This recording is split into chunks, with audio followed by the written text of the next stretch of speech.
cosmic storm. Floating on whimsical wavelengths is the norm. Dancing through the stars, chasing spectrums of light. Riding the waves that are just out of sight. I'm a crazy host in a crazy world. Life in plastic. It's fantastic. Yes. I basically quoted Aqua and the song Barbie Girl, which came out in 1997. No, this is not a nostalgia trip, but today is a little bit different here on Whimsical Wavelengths. Today, I have a guest who's going to be talking all about plastic. And when that came into being, for whatever reason, Aqua's Barbie Girl is the first thing that came to mind. But today, this episode isn't so much based on a paper like what I normally do. Perhaps a bit of a sausage making of the podcast first. I try to cast a wide net to get guests. Blue sky, friends of friends, or colleagues of past guests, cold call emails. I've also used a media platform that helps to line up experts to media sources from time to time. Thus far, I've had 2 guests. Today will be the 3rd that have come from that method. And so far, it's been great. The big thing with it is that it is PR driven. Guests are coming with a message or a business to advertise or to represent an institution. All of these things are not a problem for Whimsical Wavelengths, as it is a science podcast. And if it's science, it has repeatable data, and that's what really matters. The whole idea of having industry scientists or scientists with a message is a topic that has been tackled from time to time here on Whimsical Wavelengths in some solo episodes, especially with reference to the rise of leaded gasoline and Thomas Midgley. So, plastic. The first fully synthetic plastic was developed back in 1907. What they needed was an electrical insulator, thanks to alternating current.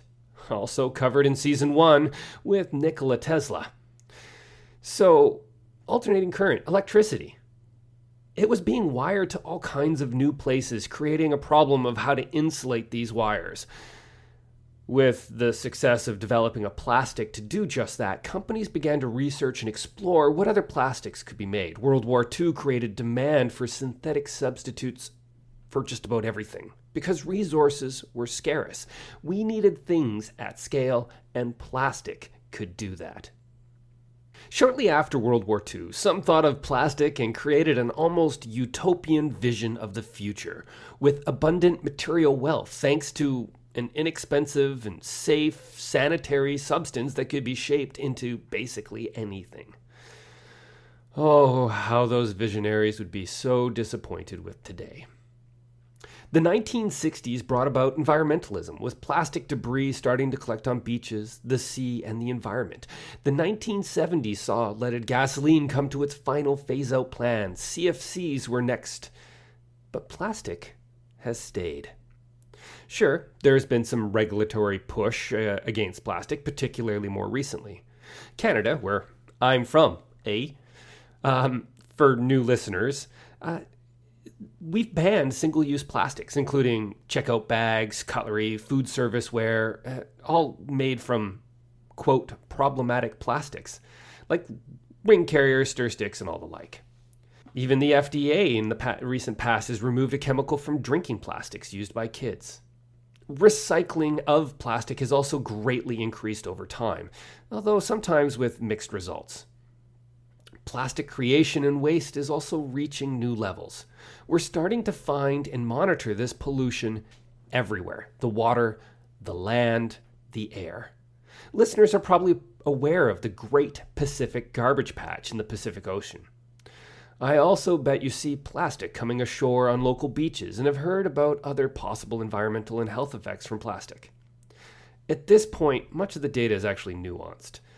But there are clearly a lot of problems with how much is ending up in the environment. Although, and this is important, that could be said about a lot of things, including carbon dioxide.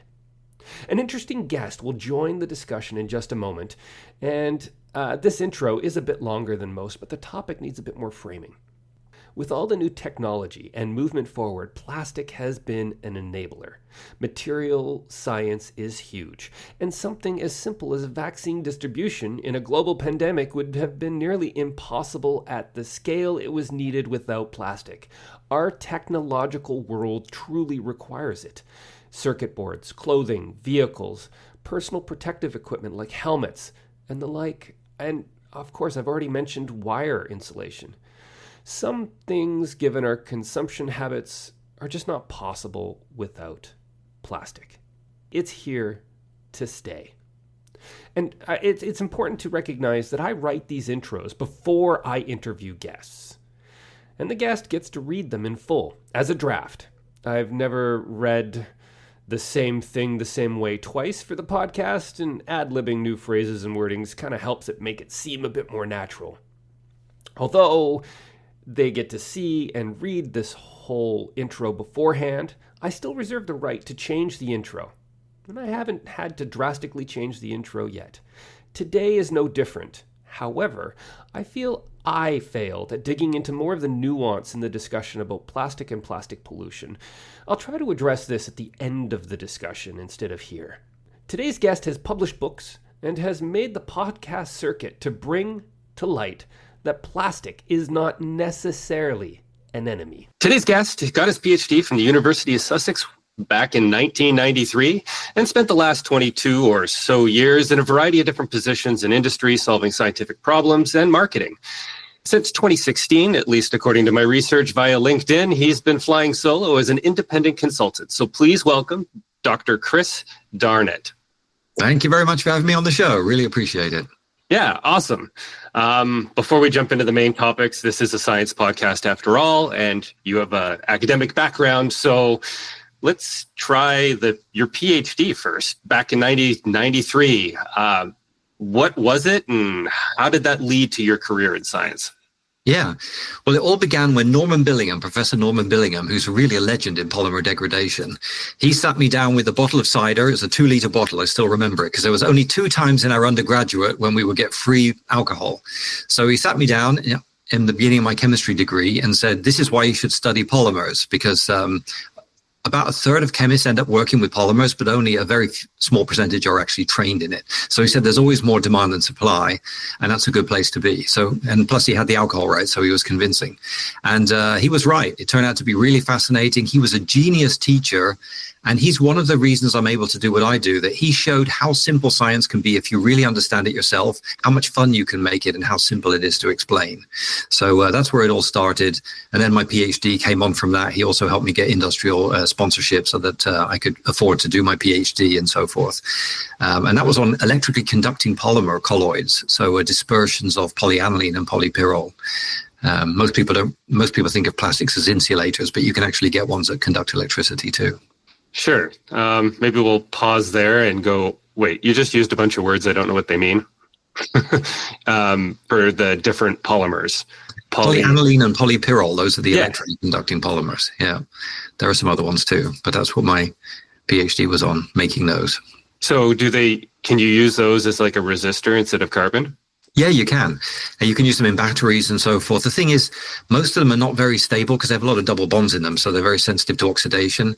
And the one that's probably the most stable is polyaniline, and that one is much more applicable. But still, it hasn't really taken off like people hoped it would because other things are cheaper. Okay, so then how did you, it was just your industry contacts through the PhD that kind of springboarded the rest of your career? Well, they actually promised to fund me and then hire me at the end of it because there was a recession going on. So they said, look, we'll fund you to do a PhD. At the end of it, you can pop out because we don't have any jobs now. At the end of it, you can pop out and we'll hire you. And then they didn't. So I ended up going into some other industry. And it just, how careers are. They're not really planned. They just go where you're interested and where the opportunities are. Or in my case, where your girlfriend is half the time. So I kept ending up in relationships with like a girl in Sweden. So I moved to Sweden for 9 years, for example. So just no real plan. The winds of change, for sure.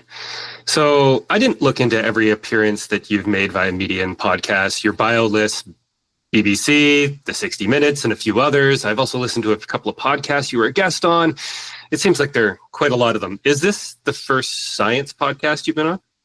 I was thinking about that, and I think it is. The other ones have just been general. And as you said, I've done a bunch of those. But this is really the first science one, so thanks for the opportunity to talk to a scientist. Oh, absolutely. Hopefully I have harder questions. I hope so too. Okay, so it shouldn't be a surprise that this episode is all about plastics. I mean, we have you on. Perhaps we'll get into the good, the bad, and hopefully some nuance as well. Maybe the best place to start is the intro.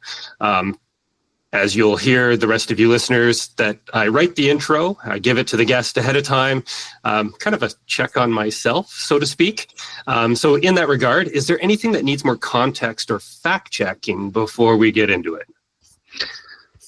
No, I don't think so. We'll get into the facts and the context. And those are the two main things, not just having facts, but putting everything in perspective. So I think you're right on the correct track there when it comes to plastics. We need to look at what's true, what isn't true, and then put it in context relative to other things that we have on the table, different options. Nice. So from the 90s to today, spanning your whole career, lots have changed. A lot more so than just my childhood becoming vintage. The point is the world has changed, and I can only assume the same is true for plastic production and use of it as well. So is there like some way to summarize what's really changed over the course of your career?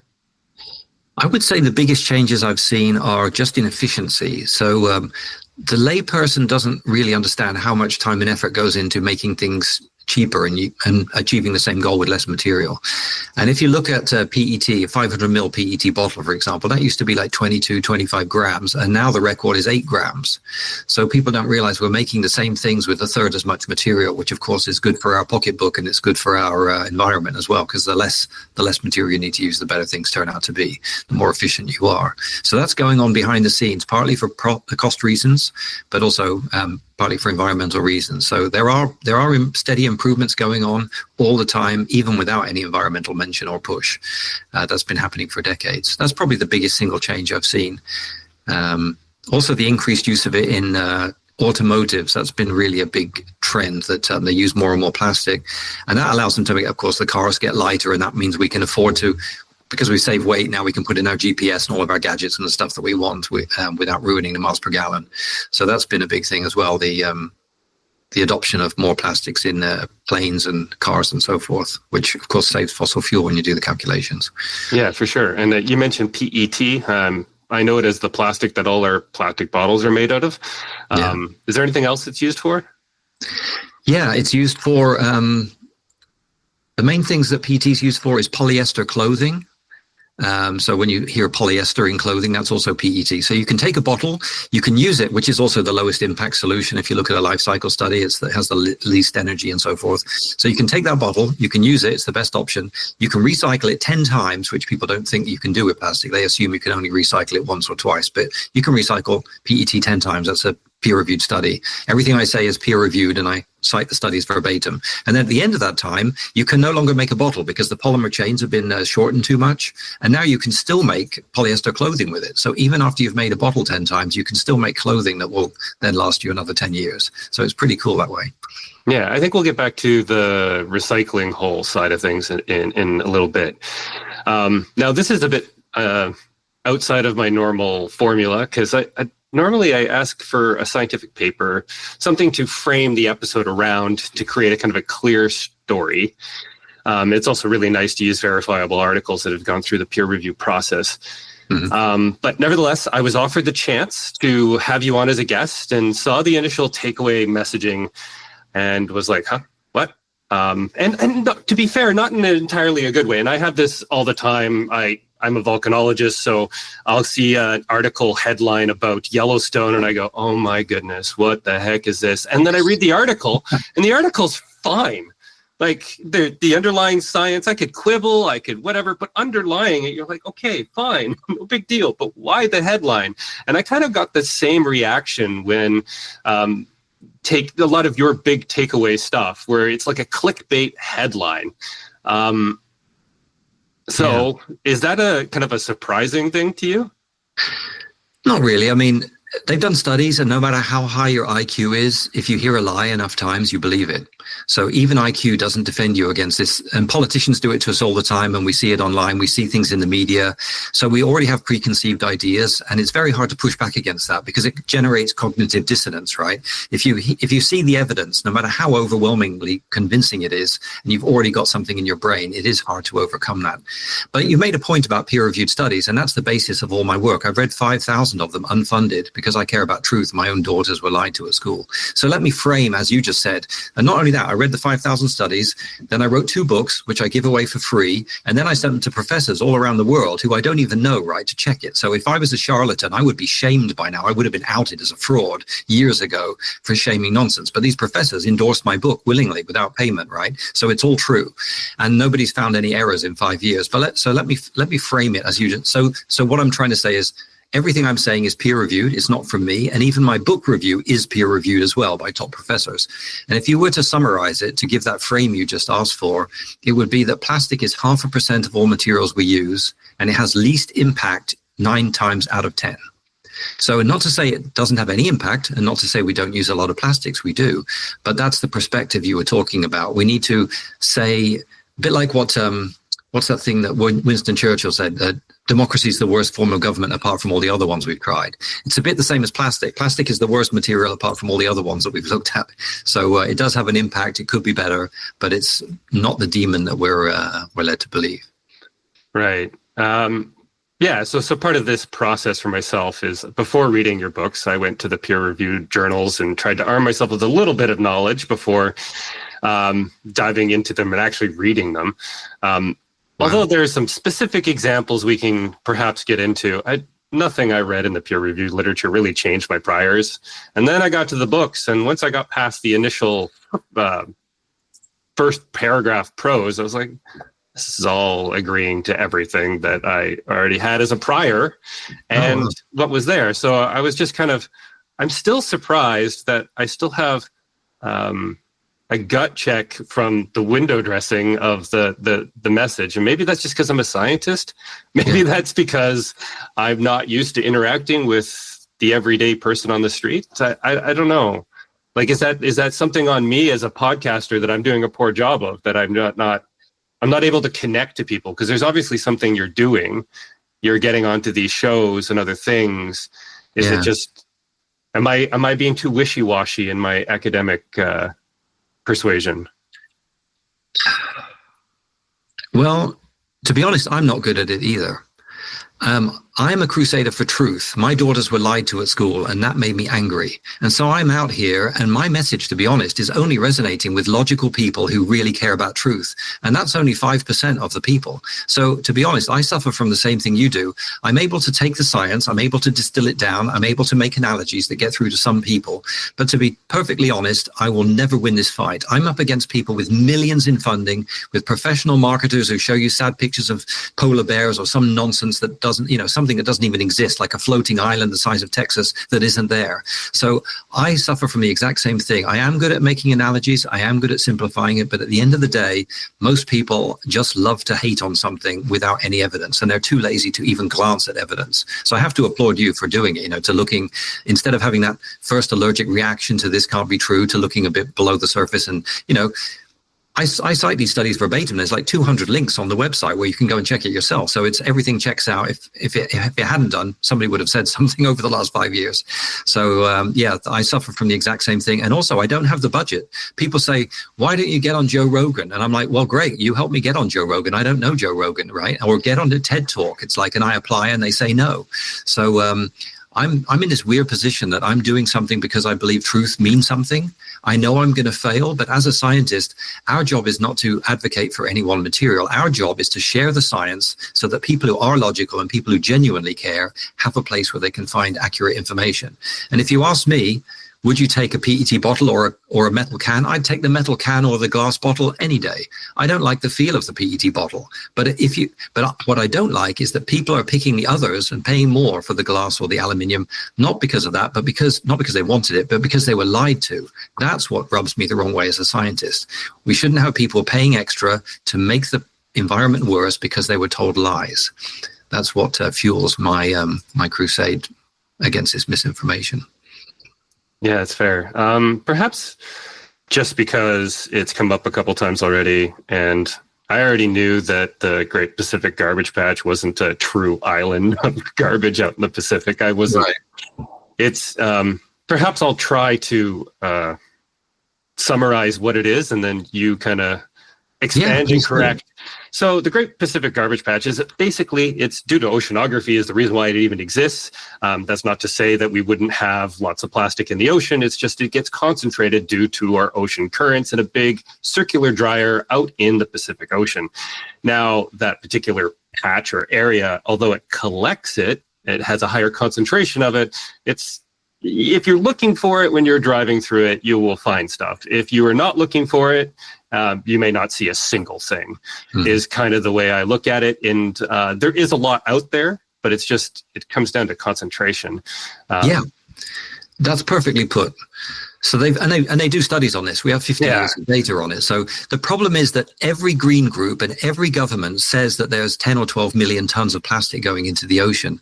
They repeat this thing again and again. And what they don't understand was that was a guess made by Jenna Jambeck without a single shred of evidence. She literally said, let's take all the waste within 50 kilometers of the ocean, so 35 miles, anywhere in the world, and imagine that half of it jumps in the ocean. How much would it be? 10 million tons of plastic. She had no evidence for it. She literally just made it up. And yet every green group has a big 10 million tons are going to the ocean, donate now. The governments are flying around having emergency meetings talking about this 10 million tons that was never there. They've spent 50 years towing nets up and down in the ocean looking for these millions of tons, and they just can't find it. And it's not like one group. We got 50 years of data. And just to give you an idea how big an exaggeration that is, the best estimate is 6,000 tons if you look at all the studies that have been done. And I'm not saying that we should be putting 6,000 tons of plastic in the ocean. What I am saying is we shouldn't be lying and saying it's millions of tons when it isn't. And one ship, they've done this one experiment for 50 years, so it's extremely interesting because it's the longest experiment ever done. And they had to sail 100,000 miles towing a net to find one piece of plastic bag. That's 4 times around planet Earth. And yet every day we see the BBC or the Ellen MacArthur Fund or the World Wildlife Fund has a picture of a turtle with a bag around its neck. Did that turtle really sail? Did it really swim 4 times around the Earth and then try and loop a bag around its neck? Every picture you've ever seen of that is photoshopped. It's just a lie. I even called the BBC out on their lie the other day, and they updated their article and said, sorry, that was a misleading image. So, I'm sure you could, what's the phrase? A million monkeys on a million typewriters will eventually write Shakespeare's great works. So right. I don't know. I don't necessarily disbelieve that those pictures can exist in reality. I've seen my cat get stuck in a bag. So I definitely know it can happen, but point taken that it's very rare that something like that actually does happen. Yeah. But there's one thing that I wanted to kind of perhaps quickly poke at, because like I said, we're on the same footing here. No, we're not. But I do maybe in the last 5 or 10 years, we're starting to really get a good idea. Let's use the word starting, because I'm not sure some of the environmental baseline data really existed beyond that, of concentrations, particularly of smaller particles in both water and land and air. They are increasing. That data seems to be pretty clear. I'm not suggesting it's at a real doomsday issue at the moment or anything like that, but do we have enough information to be able to say what kind of effects that's going to have on the ecology if we don't start changing those trends?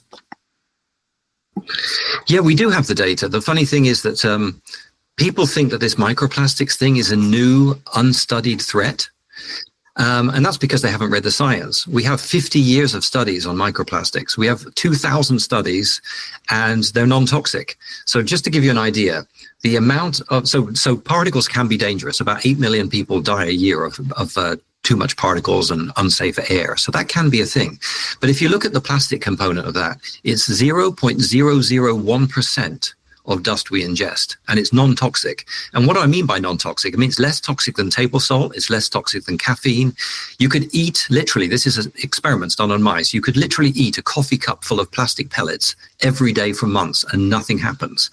I even read a paper last week where they fed 25% of the food to rats was PTFE, from Teflon pans. They fed them 25% PTFE just to make them feel full and lose weight, and said this is the ideal diet material. It's so non-toxic, it's so safe, it's so inert. I'm not suggesting anyone does that, but that is how safe polyethylene, polypropylene, PET, PTFE, PVC, they've all been tested for decades. And that's why the FDA and regulatory bodies all around the earth allow us to eat, our food from them, because they are that safe. So here's the crazy thing, right? Every other part of dust, we call it dust. Right? These environmental groups have invented a word, microplastics, to take a tiny fraction of dust and suddenly make it sound exciting and dangerous, right? We don't talk about micro wood or micro glass. And or micro metal. Do a Google search. There's not a single hit for any of those things. And here's the irony of it. If you breathe in sawdust, you die. You can die of cancer. It's a carcinogen. It's a proven danger, right? It's the same with quartz, which comes from the land. There are studies where farmers are tilling the fields and they're breathing so much rock that they can get cancer from it. So, to be fair, that's not really where I was going with that question. But anyway, my point is it's not a new unrecognized threat. We have thousands of studies and there is no threat. Ingestion is very low and they're non-toxic, and they're not increasing because we've done studies on that too, because they degrade. People think that these plastic particles don't degrade and they accumulate, and that's not true. They do degrade and they do biodegrade as well. Okay. I'm going to go back before I go forward, because you just brought up something that I want to terrific. Look at. But first, I was more trying to go at the ecology side as opposed to human health side. So one of the things that I did look up or came across that was one of the few surprising things, I should say, that I found, because I wasn't really thinking about it, was showing that microplastics in the water column can affect how much CO2 is being exchanged through that water column. Okay. And that was more to do with the ecology of it, not the plastics itself. The plastics were changing the behavior of different organisms, in the sense that they would attach themselves to the plastic and then be removed from the water column as they sunk. Keep in mind, this is not my specialty. So I was kind of like looking at that and went, maybe there's more nuance here than I was aware of. There is a lot of nuance. So I've got a study right in front of me now. Let me pick it up. I've got 300 slides in front of me now, because I'm, as you are, a scientist who likes to quote things that are correct. So here we are. Here's a study on microplastics in the ocean. I'm going to quote you now. We concluded an ecological risk assessment of microplastics in the global ocean by comparing the thresholds of biological effects with probability of exposure to these concentrations. Levels of microplastics, blah, blah, blah, blah, blah, are so low that it's just negligible. There's negligible global risk. That's literally a quote from the study, because amounts are hundreds or thousands of times lower than would be needed to have any effect whatsoever.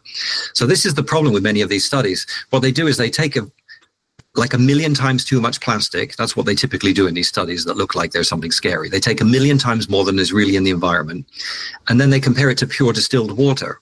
What you really need to do is you need to take a realistic amount of plastic and compare it to all of the other particles in the ocean. And when you do that, you just find out it's negligible. There's study after study after study showing that there's just not enough there to cause any harm to anything, because it's non-toxic. So there are certainly studies showing a problem, but all of those studies have been discredited, not just by me, but by other scientists, pointing out that using 1,000,000 times too much, using a type of particle that doesn't exist in the environment, not using a proper control by comparing it to other particles. Sure. They all end up, let me put it this way. I've read 500 studies. I've never seen a single one that showed a credible harm from microplastics. Is that, I take your point on the toxicity, and you've noticed I haven't gone there for good reason. Because, like you said, there's been certain chemicals removed from plastic that had toxic effects, but they wasn't the plastic themselves. It was like the additives to them. So there's that. But do we really have an idea? Like, we also know, I think in Japan, there was an organism found, a bacteria that actually evolved to eat plastic. Mm-hmm. So there are things that are changing because of our plastic waste in the environment. And we do, I'm not sure exactly where I'm going here, because now I'm off script. That's all right. But that's all right. If you're, I like it that you're curious. These are great questions. Maybe the simplest way to put it is that people think that we don't have the science. And I put up a LinkedIn post just this week listing every question I've ever heard about microplastics. What kind of plastics are they? How much are there? Does it affect health? Does it affect my dog and cat? I mean, literally the answer to every question I've ever heard is answered in the science. Peer-reviewed science, not from the plastics industry. So, yeah, it's amazing. People are making millions and millions of dollars scaring people over something that's not even true. For example, there's just today, Washington Post had a thing about microplastics in the brain. This study has literally been disproven again and again and again.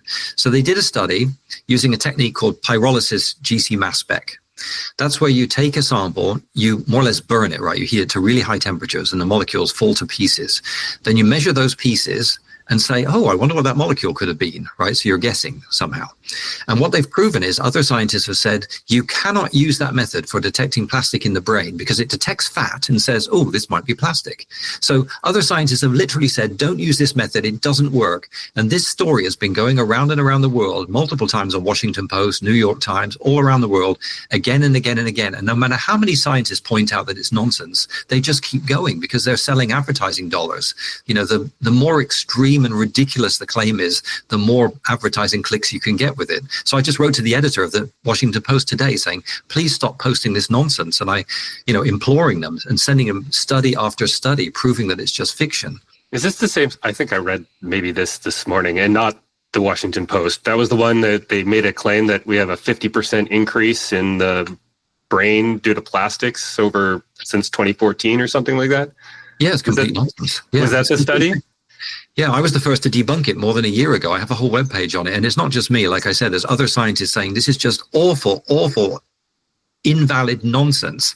But of course, that doesn't sell. And that's the trouble. I'm out here telling the truth for free, right? And that's just not a good idea. The truth isn't exciting and it's not profitable either. Telling lies for money is way more interesting. And that's why 90% of people have sold out and are doing just that, because that is profitable and that's exciting and that makes you famous. Telling the truth for free doesn't help you in any way. In fact, it's taking money away from my paid job, which is what puts my kid through college. So I don't make any money on the podcast. I can't imagine when that'll actually happen. I mean, sure, so you get some money back, but after you pay for all the individual subscriptions and equipment and hosting, you're like, ain't going to happen. I do this for fun. So similar but different. I would imagine, though, you can use the fact that you are out here as a communicator to also help in your consulting business, right? Well, the trouble with that is my consulting is about making better materials. I'm a formulator. I'm like a cook. My wife likes to say that I'm a chef for plastics. I know what additives should go in there, how to make it better, how to make it last longer. It does degrade. They spend $5 billion a year on additives to make plastics not degrade quickly. Right. So that's another lie. So that's what I do as a living. And unfortunately, that is so different to what I'm doing now with you as a hobby that it doesn't really synergize well. It's a totally different. In fact, it confuses people. Now I'm more famous for this unpaid work than I am for my actual job. So that's not a great strategical move on my part.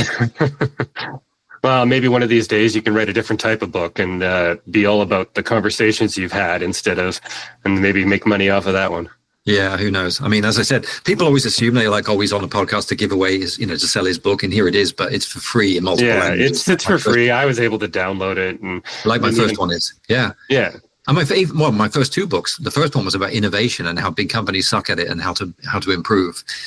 I don't think I read that one. Innovation. I just read the two on plastic. Yeah. Okay, but the only thing, maybe I'll tie two different pieces together, and one of the podcasts I heard you on, one of the first things that you decided to step out and say was like, I'm not a shill for big plastic. And I was like, what? People say that all the time. They're like, you're getting paid to say this. And I'm like, I find it shocking that people are that arrogant and outright shameful that, like, literally, imagine a top scientist. I mean, you can check my credentials. I'm well respected. I'm a fellow of this and that, right? I'm not a clown. I spent 1,000 hours a year for 5 years of my life to read the science, repeat it verbatim, have it checked by professors around the world, and then people have the audacity to say that I do it all unpaid, and then they have the audacity to say that I'm a shill. I'm like, how big is your ego that you've not read a single study? You're absolutely clueless. You're going off headlines from from newspaper articles. You didn't actually genuinely care, right? Imagine they'd actually done their homework and came at me and said, oh, look, here's some evidence, whatever. That I can respect. But these people who've not put in 10 seconds of actual work and have the audacity to question the credibility of an unpaid scientist. I mean, that's the delusional world we're living in right now, where it's just beyond belief. Interesting.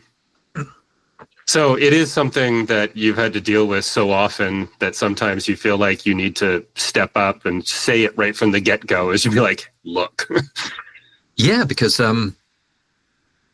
well, and that's the thing. People will say it was a lot worse in the beginning. Now most people have checked out what I've been saying, and and they realize that it checks out and it's all real. And you can check some of my followers on LinkedIn. I mean, some of them are real influential people. I've been on Jordan Harbinger's show, and he's a real big heavy hitter in the podcast space. And credit to him. So, but some people every week, basically, somebody will say, oh, you're just a plastics guy and this and that and the other. And they haven't been to the website. I'm like, it literally says, it discloses my sources of funding, that it's not for this. I've done all the work for free. The professors are working for free. We have a toxicologist working for free. And, all of this stuff, and the 100% of the money from I have a non-profit, right? And the goal of that is, you've probably checked it out. It's called the Plastics Research Council, where we have top scientists working without a single penny of money, sharing science verbatim with links, as you know. And the only point of the money is to basically hire a bigger megaphone, because we have the science. We've done all that for free. We've done all the checking, and we've done all of the fact finding for free, unpaid. But we need PR, because we're up against companies which have millions and millions and millions of dollars just telling outright lies. And there's no way to fight that unless we've got professional PR people taking our scientific message and doing what you just said, taking that dry scientific message and trying to get it out there to actual media people who will listen to the truth. So all of that funding goes, 100% of it goes external. Like 1% to bank fees and the other 99% to external PR people.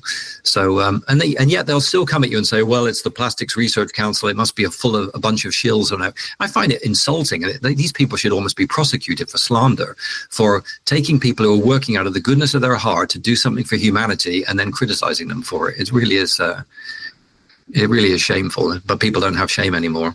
Maybe now's a good time for you to explain a little bit how that NGO came about, but I will preface it just with, I do know there's a number of think tanks that are out there, not the same as what you're doing at all. Please don't but a lot of people make the association in their head, right? Yeah. So if you want to take, so me being Canadian and obviously would be left wing in the States, the Heritage Foundation, for instance, would be an NGO which has academic thought, and I'm using quotation marks here, I'm on the podcast. So those are like an example of what people might instantaneously associate with something like that. It doesn't mean it's the same thing. Oh my gosh, they're not even close to the same thing. Yeah. You can have a think tank that is all science-based and does phenomenal work. You can disagree with them, but at least they're providing you the data and everything else. And then you have the other side of the picture, which are crazy. And I think a lot of the public is associating the crazy with all the rest that are actually doing really good work. Yeah. Well, there's a couple things to say there. One is people get this idea about who's paying. I use the who's paying question as well, but people use it wrongly. So what I do is, let's say you've read 5,000 studies, you read some study and you read it and you know this in your field, right? You read some study and you go, this is just nonsense. How can it be that wrong? Right? And then you think, oh, I wonder who paid for it. And you go to the end of the study and go, oh, Michael Bloomberg paid for it, right? Because he's against fossil fuel and plastics. And that's not an accusation. That's on public record, right? He said that. So, and then you think, oh, well, now it makes sense, right? This thing, which is completely against the rest of the whole of scientific community, and it's just full of nonsense, may be that way because it was paid for. Another one is there's an organization called Minderoo, founded and funded by iron and steel billionaires in Australia called I think they're called the Foresters or something like that, right? So they literally funded a non-profit which just goes out and it points the finger at a competing industry, right? Because the iron and steel industry is way worse than the plastic industry. You're exactly saying the same thing I was, but with better examples. Absolutely. Yeah. So that I'm against. I'm against people saying things which are just clearly wrong, and then you go and check the funding and go, well, that's why it's wrong, because presumably because they were funded to say things. And that's the other thing. These other NGOs, they're on salary, these people. We're working without a single penny of salary. So then you've got to say, well, where's your incentive to jeopardize your scientific credibility, right? You would just be exposed and you'd just be called out as a charlatan, right, or a fraud if you were out there for 5 years sharing stuff that wasn't true and unpaid. And why would you do it? What's your incentive for if you're being paid a couple $100,000 a year, right, like certain people are, to tell lies? I can kind of get it. Like maybe they've got gambling problems, maybe they've got no alternative than to tell lies for money. There's kind of a thing. But when you're literally out there doing it for free, then it's really hard to accept somebody trying to criticize you for it as well when they haven't. Yeah, for sure. That's fair. So one of the things that I thought maybe was missing from your books and stuff was the policy side of things. Like, you dance around it, you do address it, but like you're very clear. Plastic waste of any sort, when it's too much that it starts to accumulate in the environment, is bad. It doesn't really matter what it is. It doesn't matter if it's plastic or carbon or whatever. When it starts to accumulate, it starts to affect things, even if it is very small effect, even if it's the best of the worst, as you rephrased it earlier. Right. And you've also mentioned that these lies about, or at the very least, things that are untrue, I don't want to necessarily call them lies, because if you believe it and it's wrong, it's just an untruth, of recycling. Like, we need to be better at it, right? We need to get better at recycling and reducing plastic waste. Is there like real mechanisms that we should be looking at? Right. Well, there's a couple things to unpack. So the first one is, you're right. I did avoid policy because I hate politics. I think I'm a scientist. I care about facts, and that's basically the opposite of being a politician. So I specifically I try not to read the policy stuff. People ask me, what do you think of this policy here or there or whatever? I try to avoid it because I just think it's a big mess, and there's so many disingenuous actors in that space that it's like I get a allergic reaction. So that's one thing. On the other hand, people have started coming to me. So recently, some attorneys general in the US were planning to sue the plastics industry, I heard. And so I was asked to come in and show them the science. And then they saw the science and said, oh, that would be a really bad idea. Why would you sue the industry that is 0.5% of materials and has least impact 9 times out of 10? That doesn't make logical sense. So they abandoned it. So I am being pulled into the policy thing, and I'm actually enjoying it more than I thought I would, because I just do the education part. Like, I just go in and say, look, here are the facts. I don't recommend policies, right? I just say, here are the facts. Now you go off and make policy based on what's actually true. And that's worked out great in every time I've done it so far. So it's felt kind of rewarding. When it comes to waste, you're right. We do make too much stuff, but it's not the crisis people think. The problem is not waste. The problem is mismanaged waste. So there's a calculation in the book, and I've got to give, I think it was John Stossel had a podcast, and he brought this topic up. If you were to take 1,000 years of US waste and landfill it, it would take 0.2% of America's land space. So we're not running out of space to bury stuff, right? The problem is when we mismanage it, when we like have an open landfill and it blows away, or the elephants get in and eat it, and all that kind of nonsense. So waste itself doesn't seem to be a problem. We've got the Romans buried it, and we can too, or we can burn it, or we can do other things with it. It's not the problem that people think. And when it comes to recycling, which is the last thing you said, plastic is the lowest impact solution, usually, even without recycling. So there's too much focus on recycling right now, and don't get me wrong, recycling takes the thing that has lowest impact and further reduces it by 70 or 80%. So you take your plastic, you wash it, you grind it up, you melt it, you make a new part. That is regular mechanical recycling done with equipment everybody has all around the world. It's green, it's safe, it's cheap, and it makes sense. It's not that easy to do profitably. And that's so companies go out of business. So people say plastic recycling is a scam or whatever, and it isn't. It's harder to do profitably, and there's a fundamental reason for that, which you'll find fascinating. To make a kilo of gold, you need to generate 20,000 kilos of CO2. To make a kilo of plastic, you need to generate like 1 or 2 kilos of CO2. So gold is really valuable, really expensive, and definitely worth recycling. Plastic is really low impact, really cheap, and barely worth recycling from an economic point of view.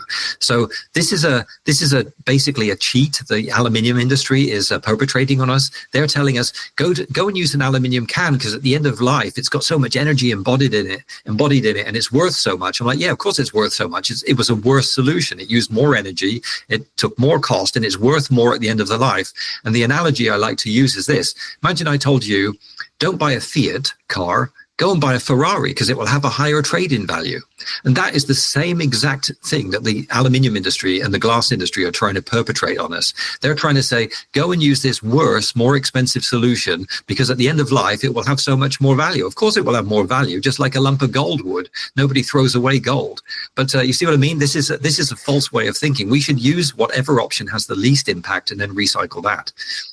For sure. And maybe this is where I get a little confused by the fact that you danced around the policy side of things, not because I understand not wanting to get into the politics of it all, but maybe because I come from in volcanology where we deal with natural hazards, that policy interaction is always kind of there.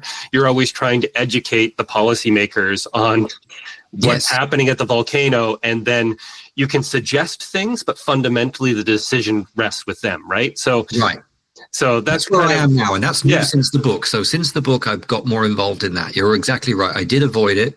I don't want to be involved in it, but if I'm the only source of credible information who can provide peer-reviewed science, then I have an obligation to educate those people when I'm asked to.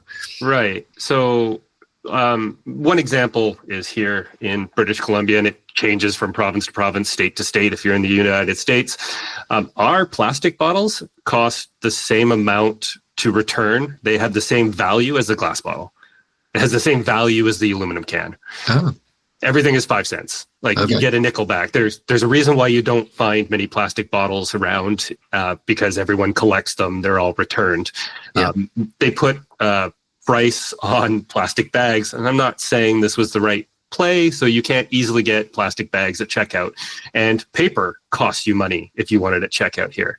Yeah, it actually costs you 25 cents to get a paper bag. So now almost everybody takes reusable bags. It's a complete shift here in Vancouver, a usage shift.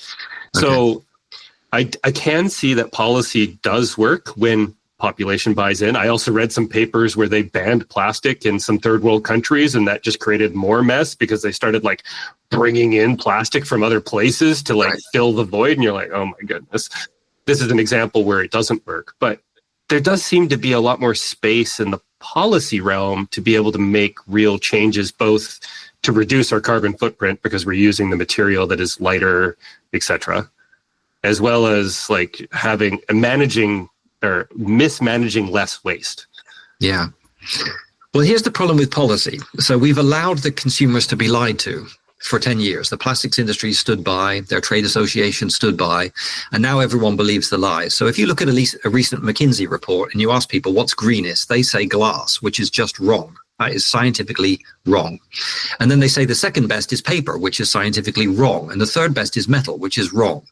So they see plastic, the greenest solution and the cheapest option, as being the worst for the environment, which is wrong. And the trouble with that is that they've done studies of supermarket executives. They say, oh yeah, we know that the alternatives to plastics increase harm, but our customers want it, so we have to sell it to them. It's the same with politicians. What do you think they're going to do? If the customer thinks that plastic is the worst, they're going to ban plastic bags, even though 30 studies show that it's the lowest impact solution. Or they're going to tax it, because why wouldn't a politician tax whatever? They'll tax anything. They'll tax you for getting up in the morning if they could. So that's the problem, that at the moment we're enacting policies and selling alternatives which make things worse and cost more. And you're right. Look at New Jersey. They banned plastic bags, and then 2 years later they looked back and saw what happened. You know what happened? Exponentially more greenhouse gas, which is what every life cycle study predicted, and increased sales of plastic, because when you reuse a grocery bag, they're very thin. You can use that as a trash can liner. When you ban those bags, you have to go and buy a 5 times thicker trash can liner made of plastic. So you increase. So if the plastics industry was smart, they'd be out there pushing for plastic bag bans so they can sell more plastic. But that's not what I'm advocating. I'm advocating that we do what makes sense based on science. Yeah, I'd be curious to see how the plastic bag ban in Canada has really changed things. I looked, I couldn't find enough data on it to really dig into. So the life cycle studies do show that the reusable plastic bag is greener if you reuse it enough time. Well, that's what I mean. I wonder if people are reusing it enough. Yes. That's what I mean. I didn't find the data one way or the other to figure that out. Because, if you reuse something long enough, you're going to offset its material cost, essentially. That's exactly right. People always ask, why don't you do reusables? And the problem is reusables reduce impact about half the time and increase it the other half, because a reusable has to use more material to be more durable. And so you have to reuse it enough times to break even and then reduce impact. And as you just said, there's very little evidence in some cases that that's really happening. And in fact, in some cases, you see pictures of people with a closet full of plastic bags that are supposed to be reusable, but they forgot to take it. Or in my case, I've got those takeaway from the Asian, restaurant. I've got these takeaway little black things with a clear top, and I've got a whole cupboard full of those, which I can't even shut the door. I'm not even exaggerating. There's so much more plastic being sold into those reusable things, and I wonder if it's helping anyone. So yeah, we need more policy based on sense, and then people have to go and check to make sure it's working afterwards. Yeah, that's where I'm wondering about my own country. Is like, where's the follow up? Something that's probably come up that you've done multiple times is the plastic Christmas tree. Now, how many times you have to reuse the plastic Christmas tree before it works better than the one you buy off the Christmas tree farm? And I think it was something like 10 years or something. Is it? Yeah, I think I saw something on that. I haven't looked into it in detail. The funny thing is the greenest straw is no straw. I don't know how low intelligence you need to be to work out that the greenest option is and cheapest is just to say no to the straw. I mean, I'm not asking miracles here. I mean, even if you got more than intelligence of a cat, you can probably work that out. I had a funny thing when I was growing up, in those informative years when you first hit university, and someone says to me, yeah, men don't take straws in their drinks. And I was like, what? Okay, sure. I won't take a straw. And so now I don't. But it has nothing to do with being green. It's just something that I no longer do because I was told once. Wow. I don't know. Real men don't eat quiche. That's one that I heard once. I don't know where people make this stuff up from. But I love quiche. Yeah, I know. Me too. There you go. It's got cheese. Yeah, at any rate. Real people eat what they want to because they want it, not because of what anyone else thinks. That's part of what I'm doing here. I don't care what people think. What I'm saying is unpopular, but it's true, and I don't give a flying flying whatever, monkeys or whatever you want to say. If you're doing what's right, do it. Don't be a sheep. Don't follow. Don't just go along with the crowd. Don't do what you think you should do because your neighbor thinks it. Do what's true. Do what's true. Do what's right, and provide evidence to prove it. And hopefully one day the pendulum will swing and people will care about facts again sometime. I will only add that I think we skipped a fair bit of nuance, and that's partly my fault because I don't have the background to be able to poke at it too much. Did even ask the right questions because it's a huge, broad topic for sure. But yeah, plastic is here to stay. That's the way it's going to be. We need it. The problem with it is not perceived as natural, right? We're so used to paper, even though it's not natural. Concrete's not natural. But all of these things somehow feel like part of the natural world, and we don't react on it the same way as we do as things that look so clearly synthetic. All right. Well, I think we're pretty much nearing the end here, which means we pivot from something that was potentially a little dark to something that's humorous, unless it's dark humor, but that's on you. I have no idea what kind of joke you're going to tell because the traditional last question is here. Yes. Tell us a science joke, hopefully your favorite. I did spend ages looking for science jokes. I found one that's funny, and then I made up a limerick. So here's a limerick. A scientist cloned his feet, and though the work was really neat, they ran down the hall and climbed up the wall, then moonwalked their way down the street. That's the first poem we've had on the pod. Yeah. Thank you. Yeah, you're welcome. The other one's a chemist joke, so I think only a small part of the audience will get it. But chemistry jokes are only funny periodically. It's all right. Yeah, right. Sorry, you set me up. Yeah, I did. Thanks for having me on the show. Thanks for caring about evidence, and thanks for scratching the surface and seeing what's really going on underneath. I really respect that. Awesome. Thank you for being here. So, there's the discussion. If you've been following along, there's a good chance that you're at least annoyed with me. I was unable to get my guest to really address or tackle the nuance, the issues with plastic inundating our environment, and the trade-offs. It's always a choice. There's no doubt when it comes to the global supply chains and the way material moves around the world, plastic is generally better for carbon offsets. It's lighter, easier to move, and it doesn't really produce a whole lot of carbon to recycle. However, there's a lot of things we just don't really know. Well, it's true, plastic is chemically inert, at least pretty close. That just means picking up the effect is difficult. It doesn't mean it's zero. What concentration does it become harmful? Remember, everything can be deadly. I had a chemistry professor in first year that would say, the poison's in the dose. You can drink enough water and cause damage. You can kill yourself by drinking too much water. It is exceedingly difficult, but it does happen. What is the concentration of plastic, macro or micro, where problems begin to occur? This episode had no discussion on that other than basically a hand wave to say the majority of papers showing problems have a concentration that is higher than natural levels. Exposure to something harmful is also based on time. Let's give a much more toxic example. Lead, covered in season 1. Being exposed to lead, even a small amount, is always bad. However, the effect of being exposed once, in one event, is very different than a continual exposure. When it's continual, it'll build up in the body, just like microplastics. And then there's macroplastics, which is in its own discussion. Yeah, I've seen wildlife like ducks get caught in plastic rings and bags myself. This exists. How prevalent is it? I have no idea. The point of this end bit today is to address that I didn't do a great job in this interview, at least in my own opinion, because I was unable to get my guest to address some of the nuance. Then again, I don't believe my guest, Dr. Chris Darnett, was really willing to go there, and I get it.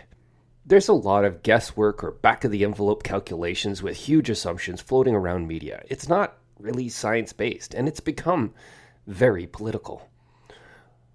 And when you get right down to it, a lot of those statements are just untrue.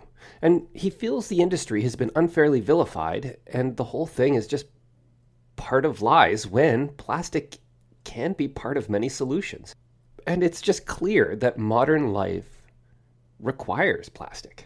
That inability to go there, that's on me. And I feel it was a failure. Perhaps I'll need to revisit this discussion in the future. Maybe it'll age poorly. Maybe it'll age well, and it's just a snapshot in my own learning. I'm glad I did this interview regardless. I was unaware that there was so much political force out there against plastic.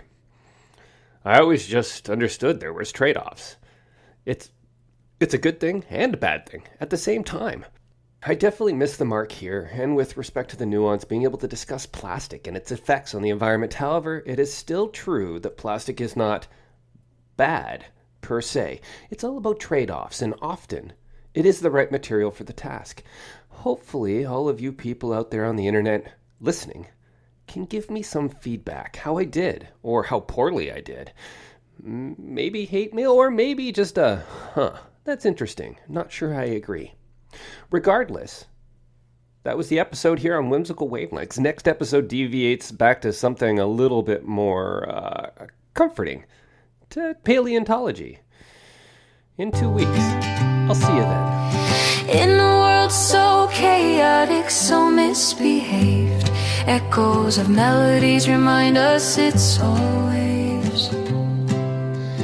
Colors weave stories painting the sky, swaying to rhythms as the galaxies fly by. Ooh, we're tuned in, feeling the beat of the unknown. Can you hear it? It echoes deep in our bones.